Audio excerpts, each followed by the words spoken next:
Hey guys, I wanted to talk about Sparrow flying real quick. This is for mouse and keyboard. So the first thing I want to mention is that the shift button on your keyboard determines the speed in which your Sparrow is going to spin. How do you determine the direction it's going to spin? Well, you have the buttons A, S, T, and W. Those buttons determine if your Sparrow is going to rotate clockwise, counterclockwise, forward, and backwards. So give it a try. Now let's talk about the illustration we have in front of us. Very self-explanatory. We have two sections, for height and for travel. So to gain height on your Sparrow flight, you gotta make sure your Sparrow is on a 90-degree angle and you dodge to the correct side. So if your right side is pointing upwards, you dodge right. If your left side is pointing upwards, you dodge left.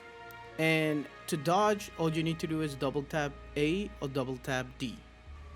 For travel, it's basically the same thing. The only difference is that you're going to be doing it on a 45 to 50 degree angle instead of a 90 degree angle.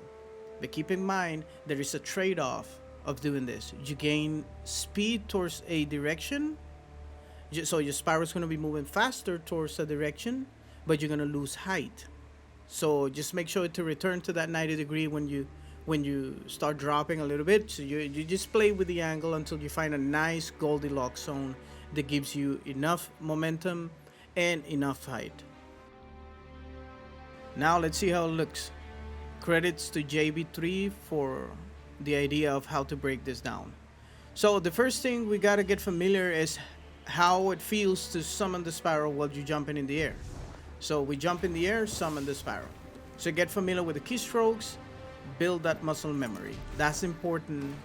That's the most important thing. Now let's add the spin to that summoning. So we summon, we spin the Sparrow. Remember what we talked about at the beginning? The shift determines the speed in which it rotates, and the letters determine the direction it rotates. So you can see I'm pressing A plus shift. Now let's incorporate the dodge. So we dodge and we spin. So we jump in the air, we summon, we spin, we dodge, and we continue the spin. Now let's incorporate all together so we can Sparrow fly. Look at that. We Sparrow flying. Well, that's it. Now I'm going to be leaving you with a clip where you can see how I gain height and how I gain travel distance with the Sparrow. So hope you guys apply this, you have fun, and good luck on your endeavors.